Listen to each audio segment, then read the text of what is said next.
It was evening when two planes carrying 349 people were heading towards each other in the skies above Delhi. One was about to land at Delhi airport, while the other had just taken off from Delhi. The pilots of both planes were taking instructions from the same air traffic controller, and a 1,000-foot altitude gap had been maintained between them. But what happened was that the planes, which were supposed to cross each other at a 1,000-foot distance, collided mid-flight. Where did the mistake occur, and who was responsible? When both pilots were taking instructions from the air traffic controller and there was an appropriate gap between them, how did they collide in such a vast airspace? This is the tragic story of an accident that the world now knows as the worst mid-air collision. Viewers, did you know that every minute there are between 15,000 and 25,000 planes in the sky? According to Flight Radar, if we consider the total number of flights, more than 100,000 flights land worldwide every day. So the question arises, if there are so many planes in the sky all the time, why don't they collide with each other? The answer lies in air traffic controllers and airways created in the sky. Just as there are highways on land, there are imaginary airways in the sky as well, and air traffic controllers manage planes on these airways, which have different rules. For example, the UM68 airway connects Europe to Asia. On this airway, eastbound flights, that is, those from Europe to Dubai and then to India and China, are assigned odd-numbered altitudes, 35,000 feet, 37,000 feet, and 39,000 feet. Westbound traffic on this same airway, meaning traffic heading back to Europe, is kept at even-numbered altitudes, 34,000, 36,000, and 38,000 feet. These altitude instructions help pilots understand the terrain in the same region. This warning is issued by air traffic controllers, or ATC. Thousands of aircraft use these airline flight levels all the time, safely crossing each other in the sky at a distance of 1,000 or 2,000 feet. This is a very normal occurrence. But on the evening of November 12, 1996, over the Indian city of Delhi, what happened? Two passenger-laden planes collided with each other. One of these planes, a Kazakhstan Airlines Ilyushin Il-76, took off from Shymkent International Airport, Kazakhstan, at 3:55 p.m. Indian time. After a 3-hour, 30-minute journey, it was scheduled to land at Delhi International Airport. This was a chartered flight carrying 27 passengers and 10 crew members. These were merchants traveling to India for trading purposes. Meanwhile, a Saudi Airlines Boeing 747 landed at Delhi Airport at the same time. It was scheduled to reload passengers and depart for Jeddah at 6 p.m. Most of the passengers were Indian laborers working in this Arab country. The Saudi plane carried a total of 312 people, 289 passengers, and 23 crew members. In reality, these two flights may never have seen each other. Their origins were different, and their destinations were also different.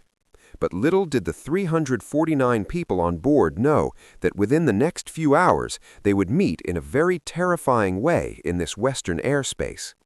About 2 hours later, at 6:23 p.m., Kazakhstan Airlines Flight 1907 reached the Lumka waypoint. These waypoints function much like a roundabout or intersection on roads. The point where airlines coming from different directions cross each other is normally called a waypoint. However, this is an imaginary point where aircraft can turn. Now, it's important to understand two airways here. One is the international airway coming from Kazakhstan, on which Flight 1907 traveled to India, and another is called G452, Gulf 452 in radio language.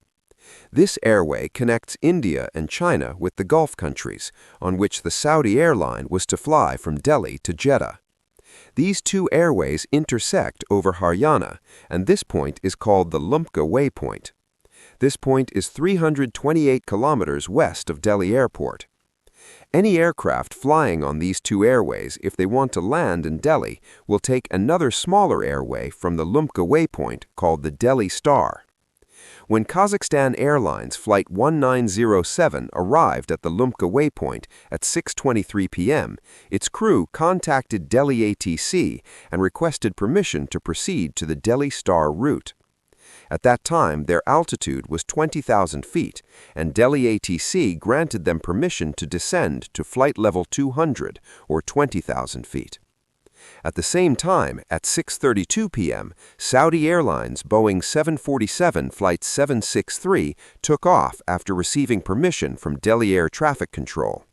Its captain was 44-year-old Khalid Al-Shubili, the first officer was 39-year-old Nazir Khan, and the flight engineer was 36-year-old Ahmed Idris.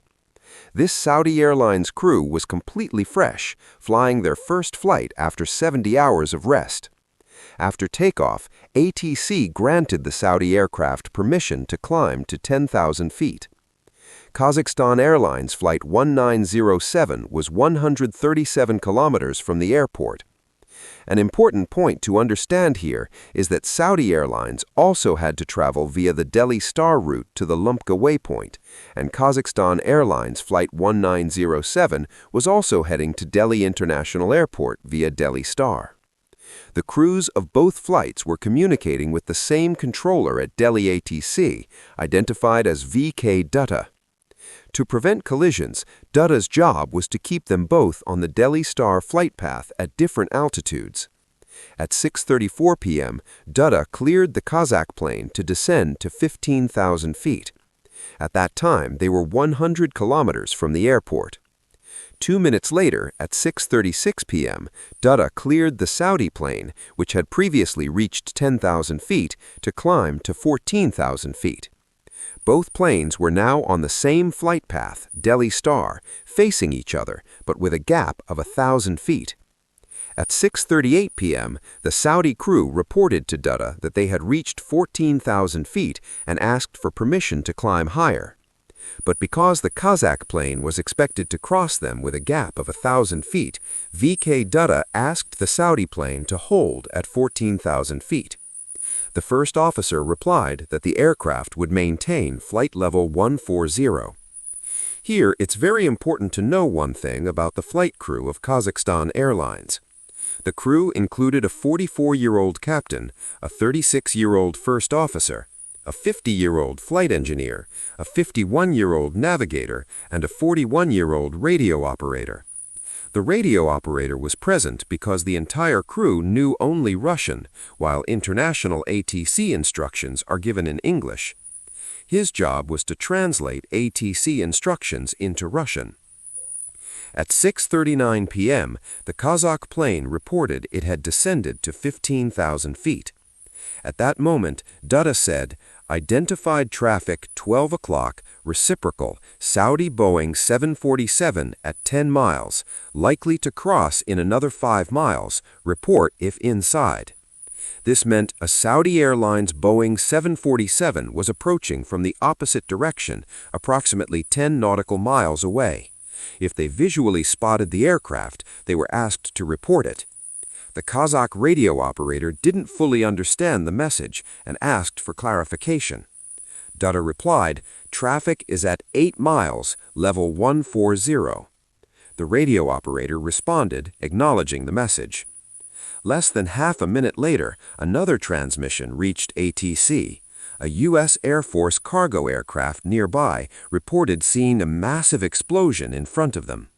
Immediately, Dutta tried to contact both the Saudi and Kazakh flights, but there was no response.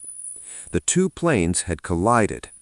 The Kazakh's left wing struck the Saudi's left wing, tearing both aircraft apart mid-air.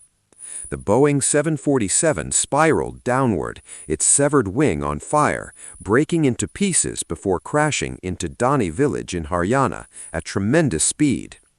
The Kazakhstan Airlines, missing half its wing and vertical stabilizer, entered a flat spin and crashed into Birohar village. In this horrible tragedy, none of the 349 people on board survived.